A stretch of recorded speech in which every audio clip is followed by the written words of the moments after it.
you explain something about the role of think tanks in pushing for privatization of Medicare? Okay, think tanks. We talk about the City House Institute, the Fraser Institute, l'Institut économique de Montréal.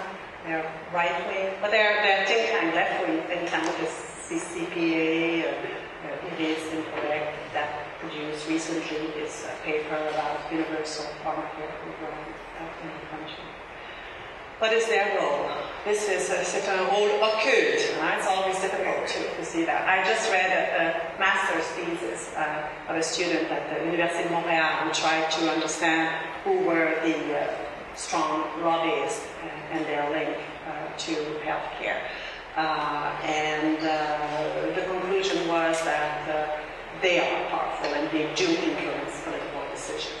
What I can say is that before the Chaoulli decision was given, because as I mentioned, there was a decision by the Superior Court of Quebec which said no, the Appeal Court of Quebec said no, but in between, the Fraser Institute got on the bandwagon, and they sponsored studies about how such a case could be decided following the Canadian Charter by a professor here at Guelph, claiming that this was the way to go and this was a valid legal argument and all that. So the Fraser Institute was obviously present on the scene in promoting this sort of legal thinking about this. So, but I mean, they're not there for nothing, right? They're pushing an agenda and they're doing it very well.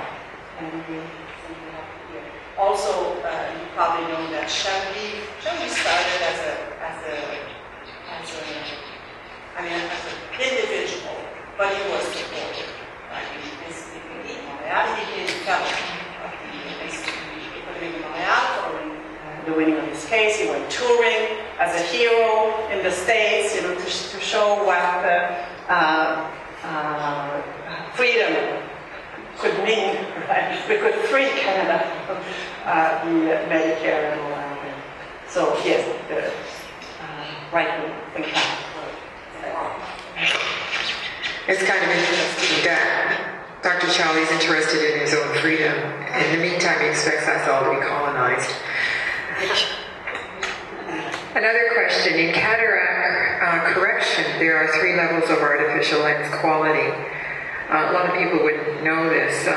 They have bronze, silver, and gold, and each one is a little bit more expensive. The question again is this wrong? Well, silver and gold. You know that the Canada Health Act, and this is inserted in all our provincial legislation, what is being covered is what is medically necessary. What is medically necessary? Who decides what is medically necessary? Most of the time, it's decided in the dual discussion between the physician and the patient. You need this. I feel that you have such a sickness and this is the treatment. It is medically necessary. When we talk about technology that needs to be implemented or inserted, well, there is more of a collective decision being made at that level. And then the hospital may say, well, for the cataract, we'll insert the rigid lens and the soft lens. It's not medically necessary, it's more expensive, therefore if you want it, you've got to pay for it. So you can make legal arguments saying it's legally okay because the medically necessary one is free. If you want extra, but you see already how fragile this is and how you can, play on that. And that is inserted in the the Alberta in 2011. That's the first province that implemented that. And they called it Enhanced Medical Service. You have the standard medical service, and you have another category which is the enhanced medical service. It's a new concept. It's a new legal concept that we never knew. I mean, the idea of the public Medicare was that everybody was entitled to the same services, right? Whether you're the premier or you're on welfare. But now we have these concepts about enhanced medical service. the way that this potential private market is being inserted in our system. Just to add to that, they didn't have to pay for advertising to get their patients. This is an example of the public system really sponsoring the private business. I might need some help with this. Somebody wrote this. I'm not quite sure I understand it. Something about Medicare being coming to be, I think, when the federal government borrowed from the Bank of Canada.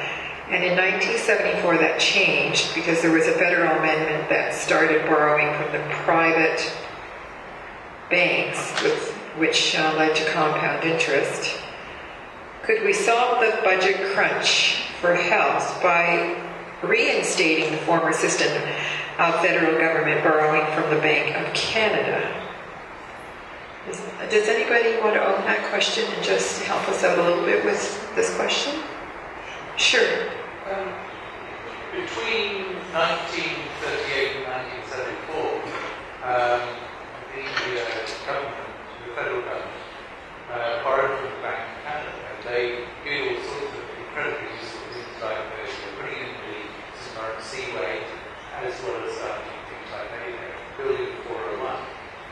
And in 1974, the federal government decided to do that before, and that they were going to borrow their money with high compound interest from the private banks.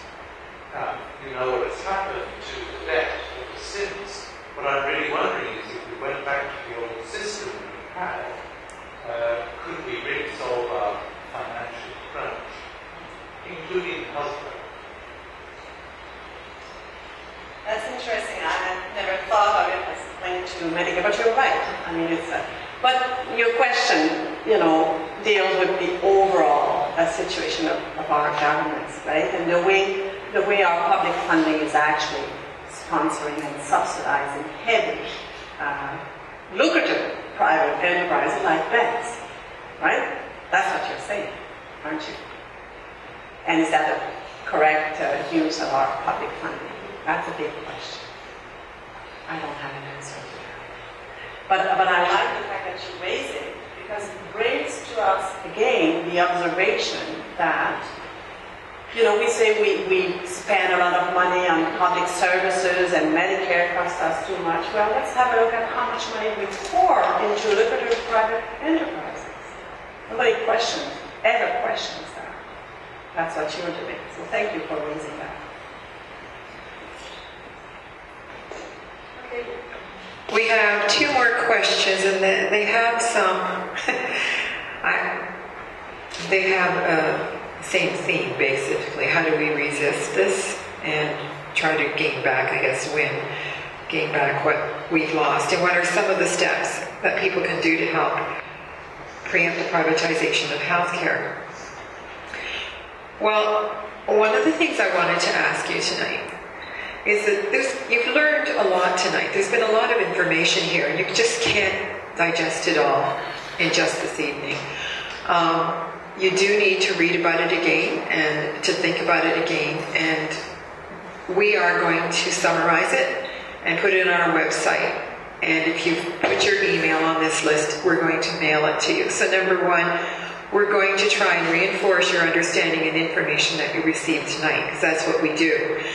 Secondly, we'd like to do a workshop, but what we find is that we're not, the workshop would be a solutions workshop. We would work together to ask ourselves those kinds of questions that you've heard here tonight, and what might possibly be a way we can approach it, and narrow it down to 2 or 3, and just work with those. There's probably lots of ideas, but together we can find 2 or 3 solutions, and go to our MPs and MPPs with these, and get the media interested, and help the rest of the population to understand it.